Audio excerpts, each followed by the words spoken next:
ఉన్న బంగారాన్ని విడిపించి ఆ రోజు ఆన్లైన్ రేటుకే మేము కొంటాం. Sharma gold company. నమస్తే, వెల్కమ్ టు సుమన్ టీవీ. నేను మీ యామ్ని. ప్రస్తుతం మనతో ఉన్నారు ప్రముఖ ఆధ్యాత్మికవేత్త, ప్రముఖ జ్యోతిష వాస్తు పండితులు సుభాష్ శర్మ గారు ఉన్నారు. గురుగారితో మాట్లాడి మనకున్న సందేహాలను అడిగి తెలుసుకుందాం. నమస్కారం గురుగారు. శ్రీమాత్రే నమః. గురుగారు, మనకి నెల గురు పౌర్ణమి రాబోతుందండి. దాని గురించి సంబంధించిన విశిష్టత మాకు తెలియచేయండి. ప్రేక్షకులందరికీ శ్రీమాత్రే నమః, శ్రీ గురుభ్యో నమః. నమో దేవ్యై మహాదేవ్యై శివాయై సతతం నమః. నమ ప్రకృత్యై భద్రాయై నిహతాం ప్రణతాస్మిత. గురుబ్రహ్మ గురుర్విష్ణు గురుదేవో మహేశ్వరః. గురుర్ సాక్షాత్ పరబ్రహ్మ తస్మై శ్రీ గురవే నమః. మనకు వచ్చేటటువంటి పౌర్ణిమ వ్యాస పౌర్ణిమ. ఈ నెల 21వ తారీఖు ఆదివారం రోజున రాబోతుంది.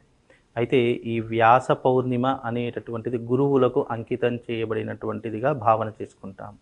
అయితే మనకు గురువు లేని విద్య గుడ్డి విద్య అని ఎలాగైతే అంటామో, గురువు నుంచి సంక్రమించేటటువంటి జ్ఞానము అపార సంపద కంటే 1000 రెట్లు గొప్పనైనటువంటిది జ్ఞాన సంపద. అయితే గురువు మనకు జ్ఞానాన్ని ప్రసాదించేటటువంటి వాడు అని అర్థం. అయితే ఈ జగత్తుకు అంతటికీ మొట్టమొదటి గురువు ఎవరు అంటే గురు దత్తాత్రేయుడు మొట్టమొదటి గురువు. యావత్ భారతదేశమే కాదు, దేవతలకు సైతం మొట్టమొదటి గురువు ఎవరు అంటే దత్తాత్రేయ స్వామి. ఆ తర్వాత గురు పరంపరగా వచ్చినటువంటి మహానుభావులు ఎందరో ఉన్నారు. జగద్గురు ఆదిశంకరాచార్యులు, అలాగే ఎంతోమంది పీఠాధిపతులు వాళ్ళ యొక్క అనుసారంతో ఇప్పటికీ కూడా మనకు గురుతుల్యులుగా ఉన్నారు. అయితే గురువు లేకుంటే గనక ఈ సృష్టి అనేటటువంటిది అస్తవ్యస్తమయ్యేటటువంటి ఎన్నో రకాలైనటువంటి సంఘటనలు ఎదురయ్యేటటువంటివి.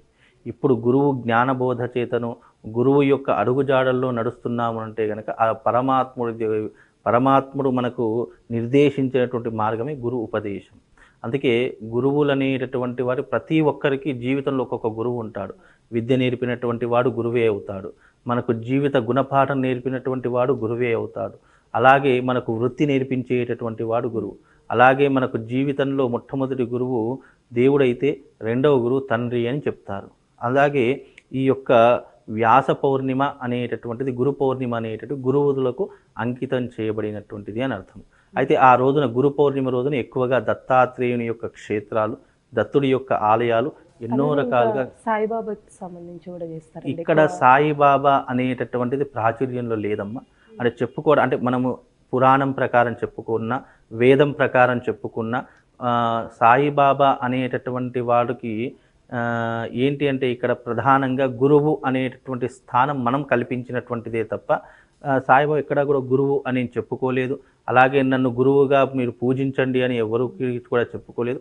ఆయనను మనము భక్తిపూర్వకంగా భక్తిని చాటి చెప్పుకోవడానికి గురు స్థానంలో పెట్టినటువంటి వారు సాయిబాబా. కానీ మనకు మన సనాతన ధర్మంలో గురువు అయినటువంటి వారు ఎవరు అనంటే గనక గురు దత్తాత్రేయులు వారు చెప్పుకోవచ్చు. అలాగే జగద్గురు ఆదిశంకరాచార్యులు మన గురువుగా చెప్పుకోవచ్చు. ఎందుకంటే వాళ్ళు కారణ జన్ములు. వాళ్ళ యొక్క జన్మ అంతా ఇంత అయినటువంటిది కాదు. వాళ్ళు లోకాన్ని ఉద్ధరించడానికి అవతరించినటువంటి వాళ్ళు సాక్షాత్తు శివస్వరూపులు అని చెప్పుకోవచ్చు. గురు దత్తాత్రేయుడితే సాక్షాత్తు త్రిమూర్తుల యొక్క అంశ అని చెప్పుకోవచ్చు. జగద్గురు ఆదిశంకరాచార్యులు సాక్షాత్తు శివుడి యొక్క అంశ నుండి పుట్టినటువంటి వాడే జగద్గురు ఆదిశంకర. వీళ్ళను గురువులుగా భావన చేసుకుంటూ ఆ రోజున గురు జయంతిని కూడా ఎక్కువగా చేస్తూ ఉంటారు. అయితే ఇక్కడ గురువు అనేటటువంటి దానికి ఎన్నో రకాలైనటువంటి ప్రామాణిక గ్రంథాలు ఉన్నాయి. మనకు జ్ఞానము అనేటటువంటి సంపద ఇచ్చిన ప్రతి ఒక్కరూ గురువుతో సమానము.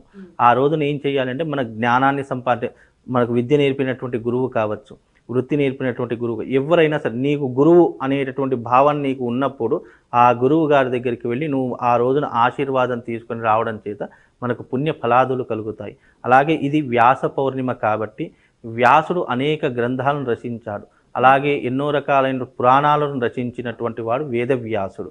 18 పురాణాలను రచించినటువంటి వాడు కూడా వేదవ్యాసుడు. అందులో శ్రీమద్ భాగవతాన్ని రచించినటువంటి వాడు వేదవ్యాసుడు.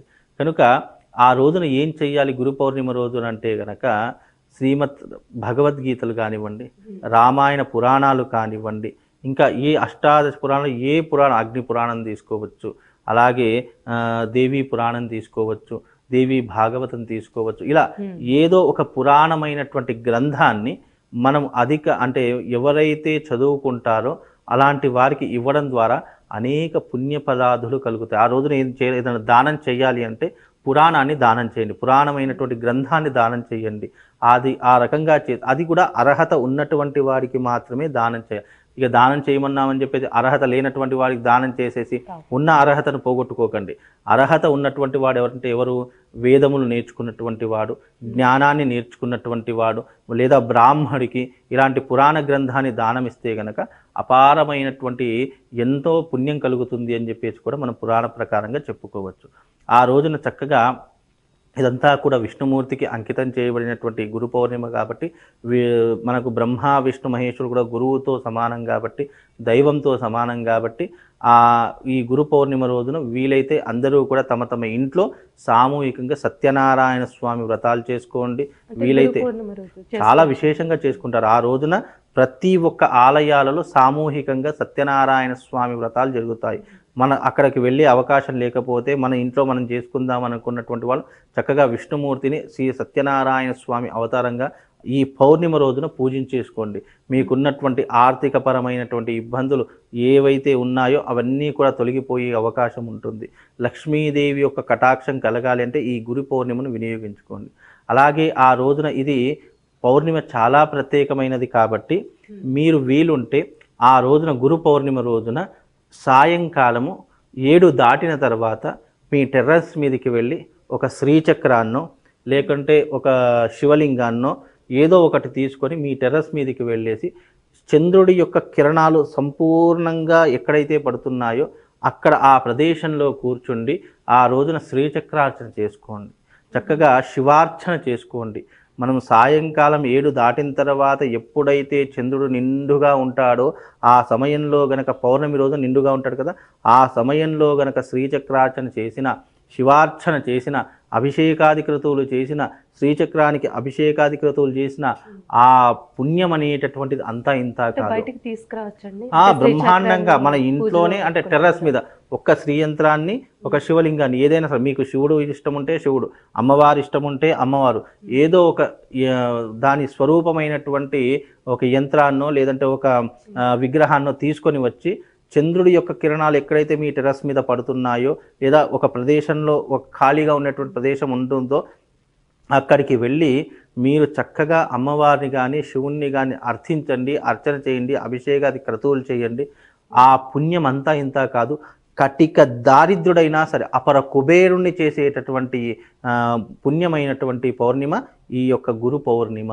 ఈ గురు పౌర్ణిమ రోజున ఈ రకంగా ఎవరైతే ఆచరిస్తారో వాళ్ళకు ధన సంపత్తి, ధాన్య సంపత్తి, అమ్మవారి యొక్క అనుగ్రహము, శివుడి యొక్క సంపూర్ణమైనటువంటి అనుగ్రహము, అష్టైశ్వర్యాలు కలిగించేటటువంటి పౌర్ణమి ఈ యొక్క గురు పౌర్ణమి.